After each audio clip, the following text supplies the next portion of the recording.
नमस्कार। भाषा ज्ञान पर आधारित हमारे चैनल हिंदी जगत में एक बार फिर आपका स्वागत है।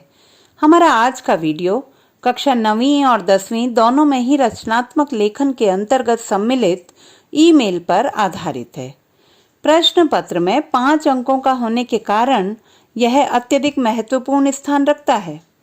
आइए जानते हैं ईमेल के विषय में विस्तृत जानकारी।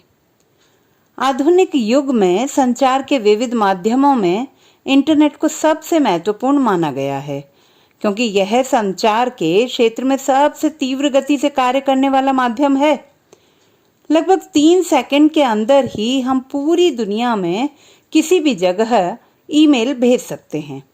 आज जब पत्रों का चलन समाप्त हो चला है, ऐसे में इंटरनेट के माध्यम से अपने संदेश अथवा सूचनाओं के आदान प्रदान को प्रमुखता मिली है।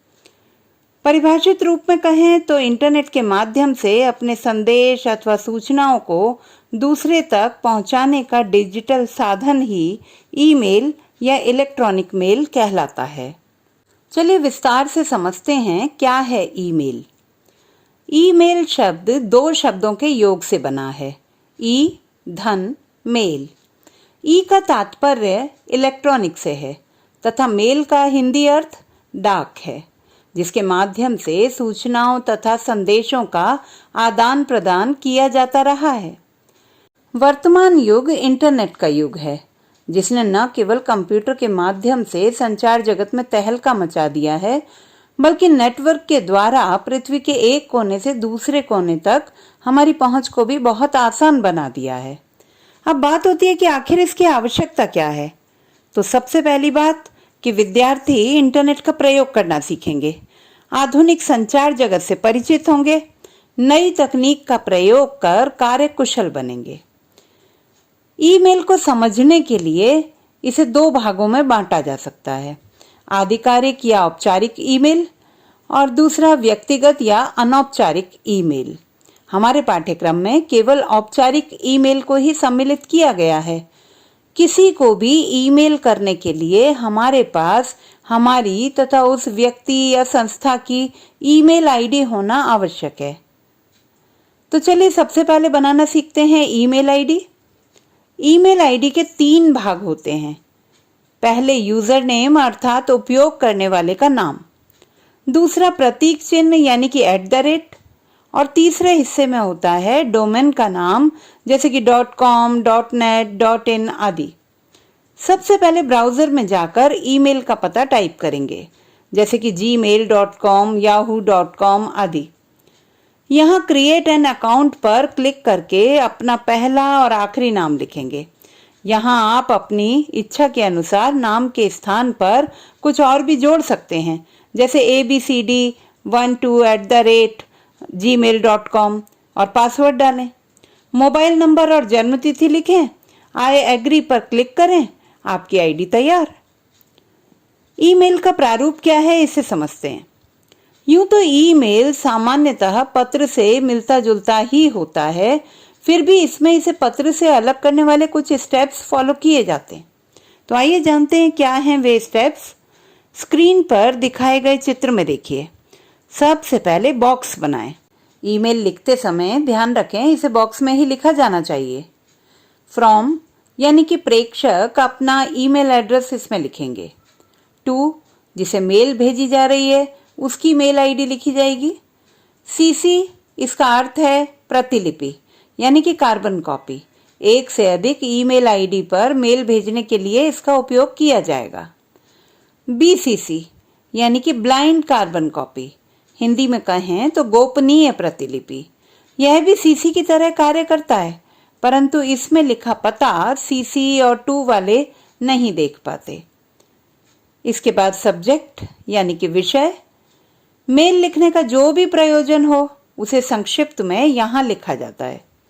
इसके पश्चात मेल के इस बड़े भाग में मुख्य विषय वस्तु, संलग्नक आदि का प्रयोग किया जाता है। सबसे पहले अभिवादन लिखा जाता है, यानी यहाँ जिसे मेल लिखी जा रही है उसके लिए महोदय, महोदया, श्रीमान आदि आदर सूचक शब्दों का प्रयोग किया जाता है। इसके पश्चात मुख्य विषय वस्तु यानी कि विषय को विस्तार से लिखा जाता है। अंत में समापन में अपने विषय को समाप्त किया जाता है। समापन के पश्चात अटैचमेंट यानी कि संलग्नक में PDF, इमेज फाइलें आदि अटैच की जाती हैं और अंत में धन्यवाद के बाद भवदीय के अंतर्गत प्रेषक का नाम आदि लिखा जाएगा। उदाहरण स्वरूप यहाँ 2 ईमेल दी गई हैं, इन्हें ध्यानपूर्वक देखें, समझें और उसी के अनुरूप कार्य करें। पहली ईमेल हमारी है नई चेकबुक प्राप्त करने के लिए स्टेट बैंक ऑफ इंडिया के महाप्रबंधक को ईमेल लिखी जाएगी। ध्यान से देखिए, सामने आपको स्क्रीन पर चित्र दिखाई दे रहा है जिसमें फ्रॉम में हमने अपनी ईमेल आईडी लिखी है, जैसे कि abc@efg.com। टू में हम SBI की ईमेल आईडी लिखेंगे जिसमें हम sbi@gmail.com।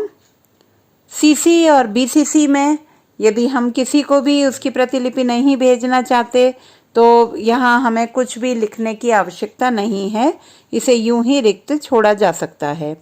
इसके पश्चात विषय में हम लिखेंगे नई चेकबुक प्राप्त करने के लिए। इसके बाद जो मुख्य जो विषय विस्तार वाला हिस्सा है उसमें देखिए, सबसे पहले अभिवादन महोदय और उसके पश्चात विषय वस्तु का विस्तार हमारे सामने आएगा।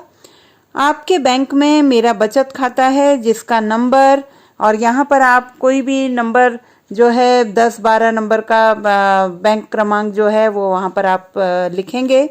यह काल्पनिक नंबर होगा, इसमें आप कुछ नंबर्स लिख करके और क्रॉस लगा के भी छोड़ सकते हैं। इसके बाद आगे आप लिखेंगे मेरी चेकबुक भर गई थी इसलिए मैंने नई चेकबुक के लिए आवेदन किया था, जिसे भेजे हुए मुझे 3 सप्ताह हो गए हैं, परंतु अभी तक मुझे नई चेकबुक प्राप्त नहीं हुई है। अतः आपसे निवेदन है कि मुझे अति शीघ्र नई चेकबुक भेजने का कष्ट करें। धन्यवाद।